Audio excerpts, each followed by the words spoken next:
right. Welcome to Screen Time with today's Communiqué. So excited to have Doctors Khiela Holmes and Dr. Tiffany Haynes with us discussing the AABP Town Hall series. We know that you guys have done a couple of series in the past, and this is going to be a continuation of that.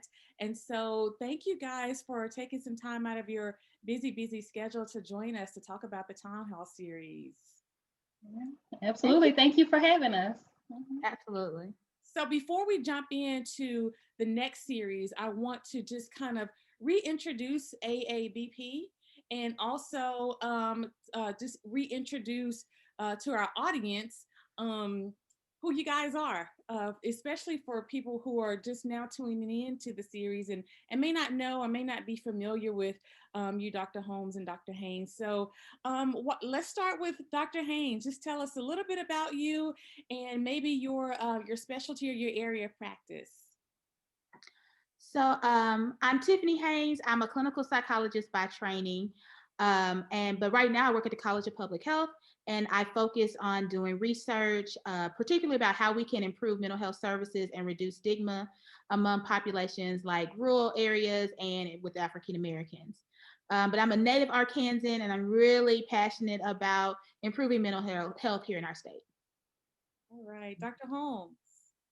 Hi, hello. Thanks again for having us, Kenya. Yes, my name is Khiela Holmes, and I am a clinical psychologist as well, specializing in youth and families. So I spend part of my time working at Arkansas Families First, where I do therapy and also do a little bit of psychological testing. And I spend the other half of my time working with educators and administrators around creating trauma-informed schools, particularly in early childhood education settings.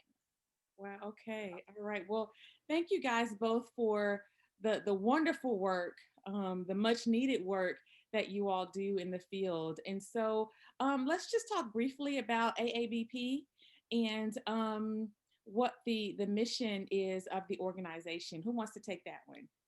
Well, I'm happy to kind of share. So, the Arkansas Association of Black Psychology Professionals was started in 2010. And so, our mission is to primarily engage in community education activities, professional development, networking, and other activities that would promote the emotional wellness of the Black community, and then also Black psychology professionals. All right. So once again, thank you for the work that you're doing. And let's talk about some of that work with the Town Hall series. This is part three or phase three of the Town Hall series. For 2021, you guys are focusing on ways to refresh our soul. And that just in itself sounds kind of soothing to me. So why did you guys choose that particular topic, or what was the rationale or thinking with that particular theme? I think that we are all, as we look back on the year of 2020 and in the beginning of 2021, we're getting tired. We started off strong in 2020. Things got a little rough and we were able to make it through. And now, it's like it's still going on. We're still coping. We're still trying to do it. And we're getting tired. And I think everyone is getting tired. And so we realized that, and we wanted to offer some tips and some strategies for how you can take that deep breath, how you can recenter yourself, refocus, and refresh yourself to continue on this journey. Yeah, it's 2020 was just, yeah, it's, yeah, thank goodness Yep, 2021 we made exactly. it. And Mhm. so I know that for the month of March, the group is going to be focusing on educators and stress relief and stress management for educators. And what a timely topic. We know that the whole school shutdown and learning remotely and working remotely for educators has been a lot for some people. Just helping them to transition their students, transition themselves to working remotely has been a challenge. And so, talk a little bit about why you wanted to focus on educators for the month of March. Absolutely. I think it's everything that you just mentioned, Kenya, all of that. I think, as from a provider standpoint, we are seeing more educators who have reached out for services. Just anecdotally, that's just what we've kind of noticed. It would be interesting to kind of see if any statistics support that, but we've certainly seen that more so than in previous years of providing counseling and therapy. So we've seen it from that standpoint. And for myself, working in the school settings, we're working alongside with educators and administrators. It's just a lot that they're dealing with, because as you said, learning how to transition over to doing virtual and remote, all that comes with that, learning a new system, still doing having all the duties that they had before. And then a lot of them having a hybrid model, where they are on some days in person, some days at home, and then having abrupt times where they're having a quarantine. It's been schools where they had to quarantine and shut down classrooms and centers and programs just really that day, overnight. So all of the uncertainty, abrupt changes that requires them to shift and pivot, and then them still, because as I work with educators, what I see, Kenya, is that it is people that they have, I mean, such an amazing heart. They are so passionate, and they just so desperately want to be helpful to the children and families that they serve. And I think it's challenging. It's challenging. And so helping to support them when it's so much that's going on that's outside of their control, and so much that's unknown and uncertain, that we really wanted to have some time to carve out to focus on their needs and what their unique challenges may be during this And I'm glad you mentioned that. What would you say are, some of the needs that educators need right now?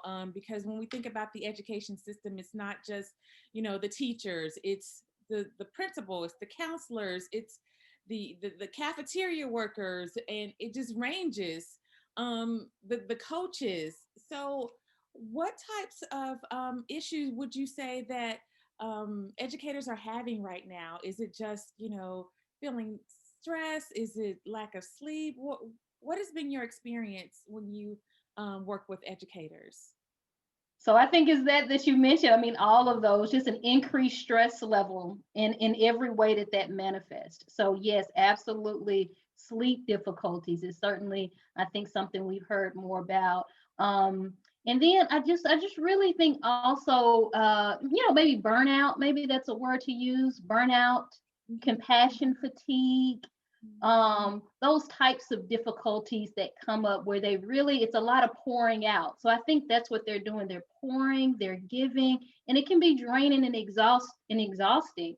So I mean, and how they can manifest is kind of like what you're saying, this increased stress that impacts sleep, it impacts irritability, it impacts focus, it impacts energy level. It just impacts one's overall ability to feel like they're at their best and at their healthiest, which is what they want to be for the students, all the children and families that they serve in whatever capacity. So you're right, from the leaders, from the principals, the superintendents, all of the school personnel, not just the teachers, everybody involved in the school system. And with that said, with everything that's going on with the administrators and the educators trying to teach and make sure that the kids are getting what they need, how can educators utilize some stress management, techniques to be sure that, they're keeping their stress levels, at a minimum? What kind of advice or what tools can they use to make sure that they're okay? I think, one of the major things that we're talking to everyone, but especially to those who are pouring so much out, is to extend yourself some grace. One of the things that we're hearing a lot from teachers is and educators and people in the education field, is this feeling that they're being inadequate. They're not reaching their students. They're not doing their job to their best of their ability because everything that's going on. And that they're very anxious about, potential exposure to their family, exposure to their students. And so they're carrying a lot of guilt, and those things are weighing on them. So being able to, one, extend yourself some grace and understand that most of us are doing the very best we can given the situation that we're in right now. But then there are also some, just some standard stress management techniques that we encourage everyone to put in their toolbox that I think are really great for educators to do. And, making sure you take care of your physical health. So are you eating well? Are you exercising? Are you getting enough sleep? Are you connecting with people? And I know that's hard right now because we're in this kind of social distance world, but being intentional about connecting, having your support system and your tribe together. So talking with other people in education field and outside of the field, just to make sure you have that support. Yeah, and it makes me think about, when you're on a plane and they're giving you the instructions, the flight instructions, okay, we're about to take off, but in the event of an emergency, this oxygen mask is going to drop down, and you put your oxygen mask on first before you help the person next to you or a child or whatever. And so, that's easier said than done, right? Because educators, that's what you guys were mentioning. They are here to serve, and they want to serve, and that's their primary goal, is to serve. But it's, how do you get someone who's in the education field to take a step back and put their oxygen mask on so that they can be okay to help their student or their family member? For me, it's reminding people that, you are human, you're not superhuman. You are a limited resource. That means that if we use all of you up, there's no more you. So we have to have these boundaries of protection around you so that you can continue to serve. And I think that that's one of the things that we sometimes forget, because we're so used to and we've gotten used to kind of working with very little. Our educators, they don't get a lot of funding and support sometimes, and they make very little go a very long way. And so they have gotten used to working under kind of stressful situations. But this time it's just realizing that you can only do that for so long before you're going to start to use up your resource, which is you. And so we want to protect that, because we want you to be able to stay in the education field for many years to come. And so that means taking care of yourself right now so that you can be that resource for your students, but also for your family and your friends and those other people who rely on you. And I'm glad you mentioned that, Dr. Haynes, being able to take care of your friends and your family members and those that rely on you. And so, if we flip the switch a little bit, how can we, as those who are family members and friends of educators, how can we support educators in this journey, this never-ending journey? It seems like, how do we advocate for them, to take care of their self-care and mental health? How do we do that? Yeah, that's a good question. And I think it depends on what hat we're wearing at the time. But as you said, maybe from a family and friends perspective, I would think whatever way, just being there. I think being there. So as Dr. Haynes said earlier, if possible, whatever is the safest way to connect at this time, if you have somebody who pours out a lot, like a teacher, an educator, or other school personnel, if there's a way to be there and connect with them, even if it's a Zoom hangout, a video chat, a conversation, if they just kind of need to vent and kind of process kind of what's going on, if it's a way to be there for them and just be available, be a listening ear, be an encourager, and celebrate if they had a moment where they really want to celebrate with you of something that happened that day, celebrate, be there to listen, encourage, support, those type of things, connect. Just, Yeah. I think being there. Yeah. So again, in the month of March, AABP is focusing on educators and their mental health. And so, what day is the series going to be on Facebook or on the website? So people can mark their calendars, especially those educators out there who need those coping skills. What day is the town hall going to be hosted? It is going to be on Monday, March the 1st at 6:30. So that's how our Mindful Minute series goes. When we have our Facebook Lives, we're really doing our best to kind of stay on the first Monday of each month to the degree possible. So absolutely. Thanks for asking that, Kenya. March 1st, that Monday from 6:30 to 7:30, and it will be on our Facebook page. Again, that's the Arkansas Association of Black Psychology Professionals. Please like that page, and then the notification should just pop up there for you to let you know that we're on live. But of course, if people can't watch it live, it'd be great if you can watch it live so we can interact with you and answer your questions. But if you can't, of course, you can go back and watch the replay as it'll be on our Facebook page.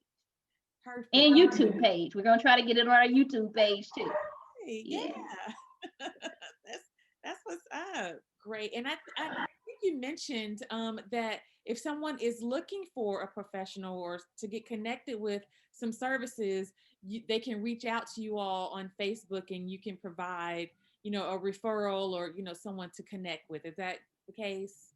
Yeah, so we are doing our best to develop a directory of Black mental health professionals in the state. So the mental health professionals would include social workers, licensed professional counselors, licensed professional examiners, psychologists, psychiatrists, but Black mental health professionals, we are continuing to update that on a regular basis. So absolutely, if they were looking for a provider, we would do our best, so they could send us a message at the Arkansas Association of Black Psychology Professionals Facebook page, and we would do our best to send them a referral. Of course, we don't say for sure, because we don't go through and look up all of the information about each person.